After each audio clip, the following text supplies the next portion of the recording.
Hello and welcome to Living Well with Dr. Mike. I'm your host, Dr. Mike Cockrell, and I want to thank you for joining me here today. Through this series, we're going to be creating a life of health and happiness. In today's episode, particularly, I'm going to be talking about 7 easy life hacks to increase your energy right now. How many times during the day do you feel like this young lady you see right here?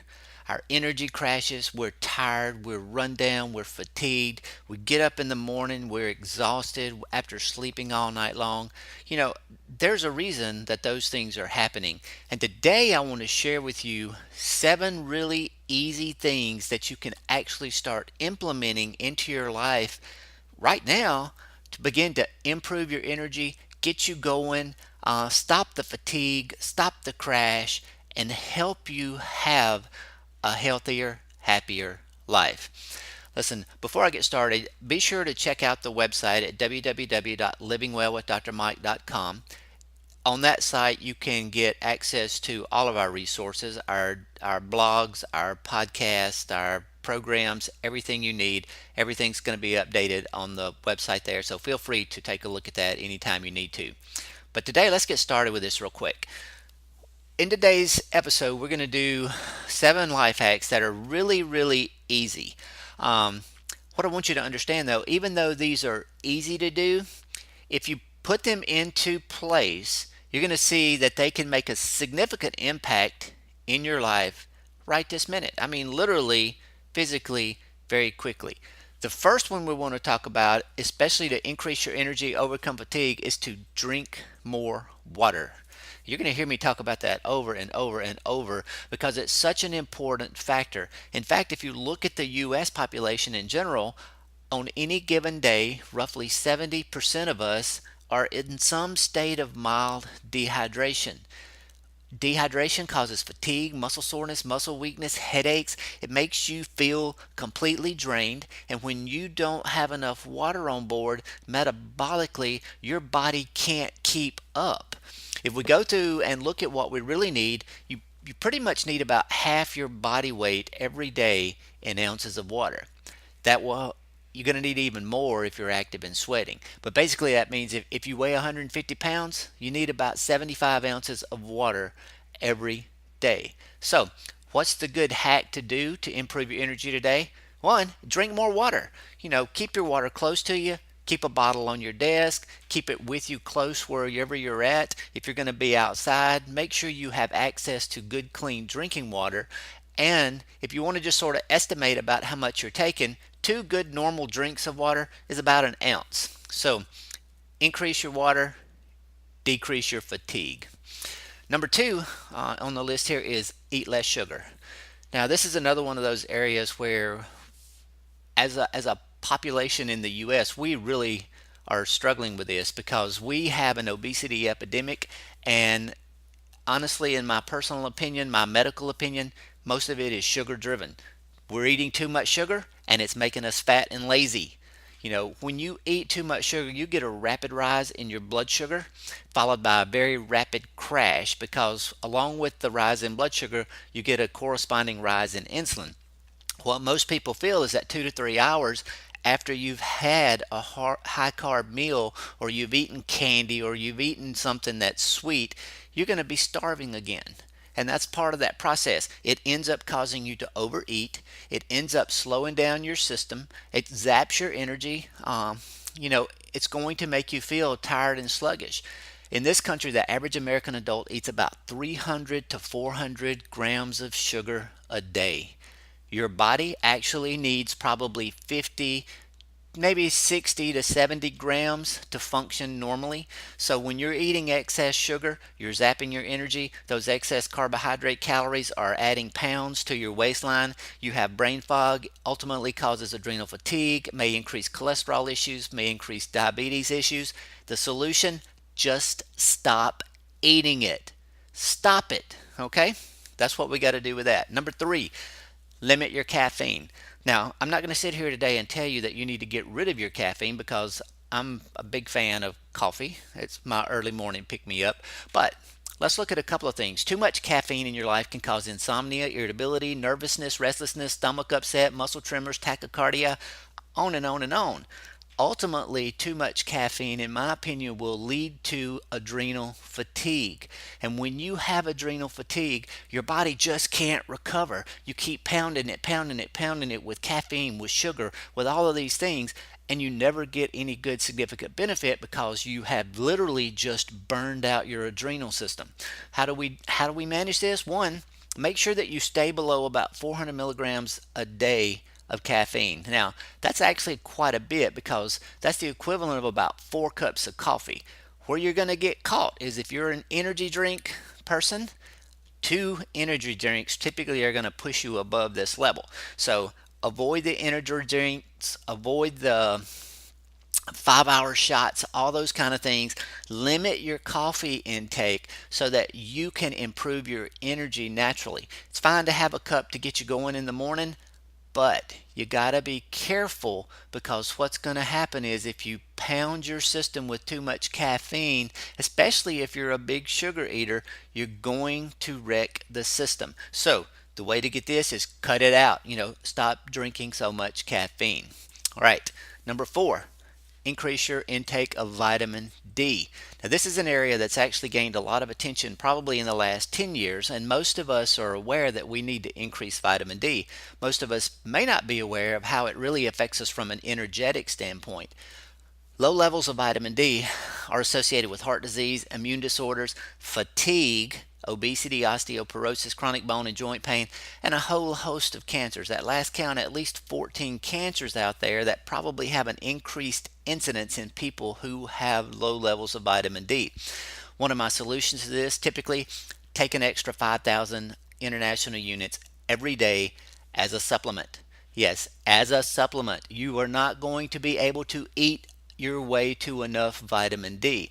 In fact, one of the studies I read not too long ago indicated that even if you optimized your diet to obtain as much vitamin D as you possibly could for the day, you're probably only going to be able to get in about 1,000 to 1,200 international units.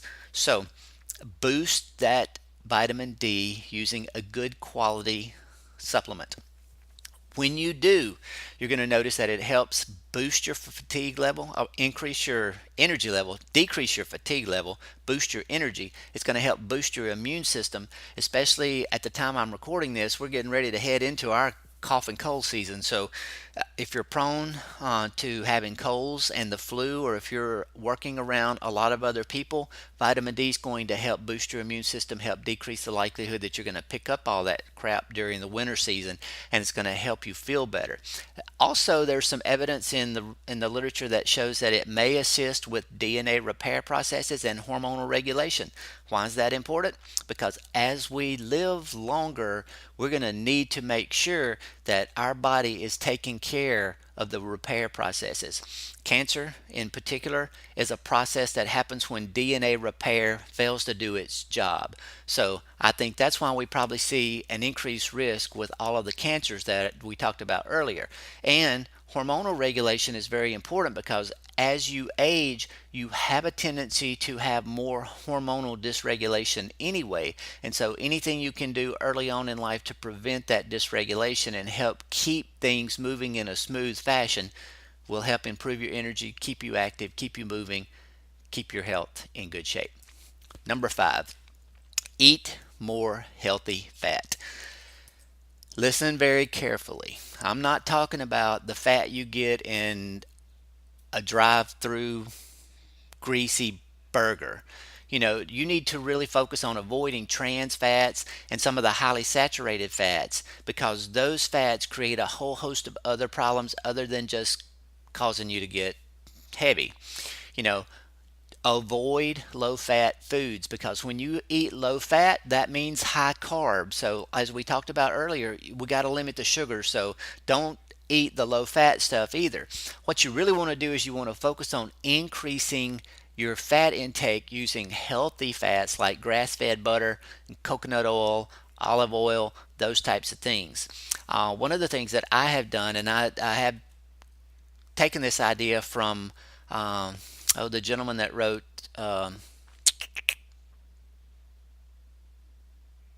Bulletproof Coffee or the Bulletproof Diet. I'm sorry. is to hack my coffee. Early in the morning, the first thing I usually do is I get up and I have a cup of coffee. What I have started doing with that is I add a tablespoon of um, a grass-fed butter and a tablespoon of coconut oil. I'll whip that into my coffee so it's nice and creamy, and I start my day with a chunk of good quality fat. When you do that, you actually boost your energy. It seems to force your body to burn ketones if you avoid the sugary stuff with it. I just do my coffee, and coffee has become my early morning breakfast.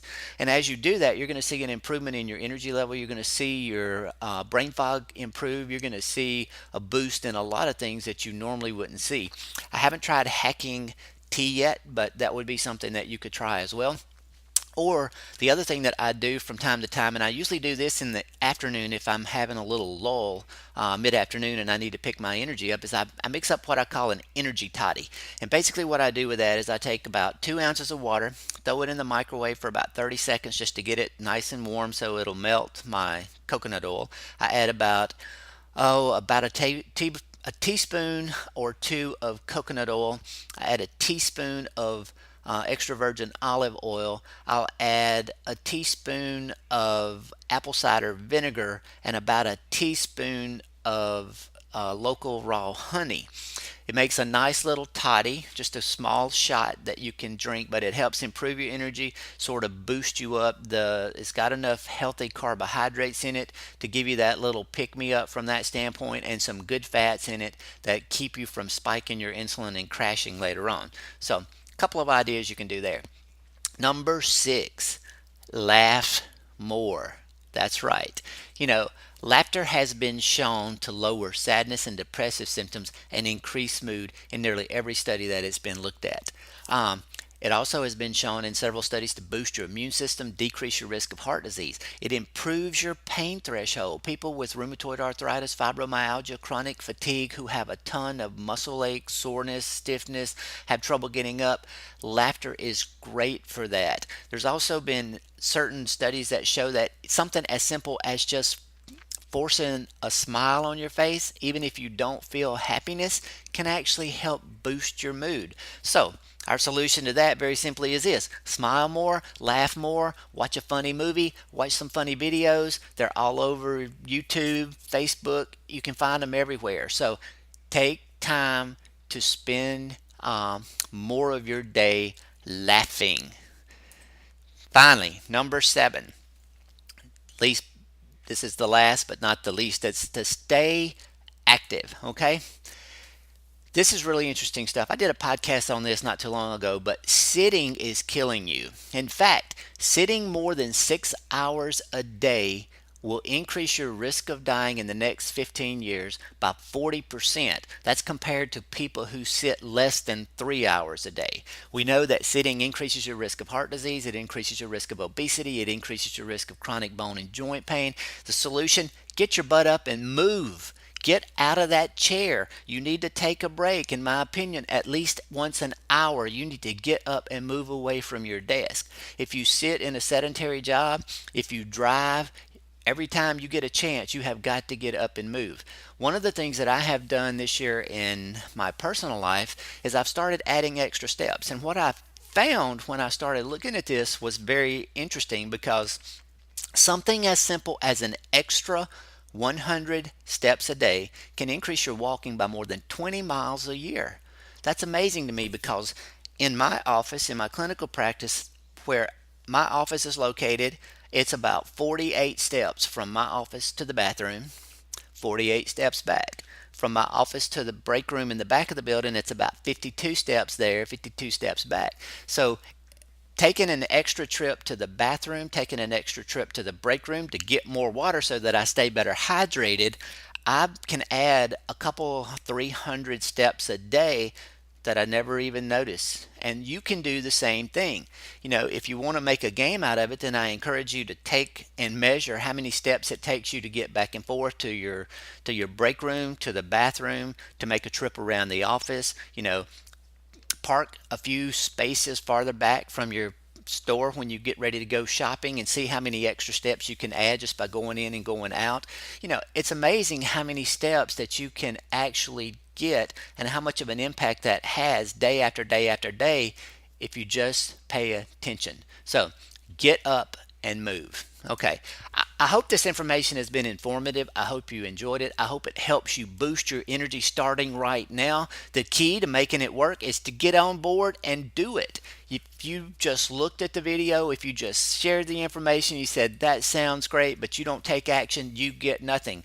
If you want your life to change, you have to change what you're doing in your life. If you want more information about what we're doing at Living Well with Dr. Mike, go to our website, www.livingwellwithdrmike.com. All of our updates will be there. You can get all the information you need. You can find out how to connect with us through multiple hosts, podcast, blog, Facebook. It's all there. In particular, I would encourage you to connect with me on Facebook. You can find me at www.facebook.com/Living Well with Dr. Mike. I welcome your comments. I welcome your questions. I would love to hear what's on your mind. I'd love to know what you're struggling with, what you're having problems with, and I will be happy to take the time to do the research, put the information together, and share that information with you in as simple a way as possible with some daily action steps so that we can help you create a life of health and happiness like you've never experienced before. Hope you have a great day. That's all.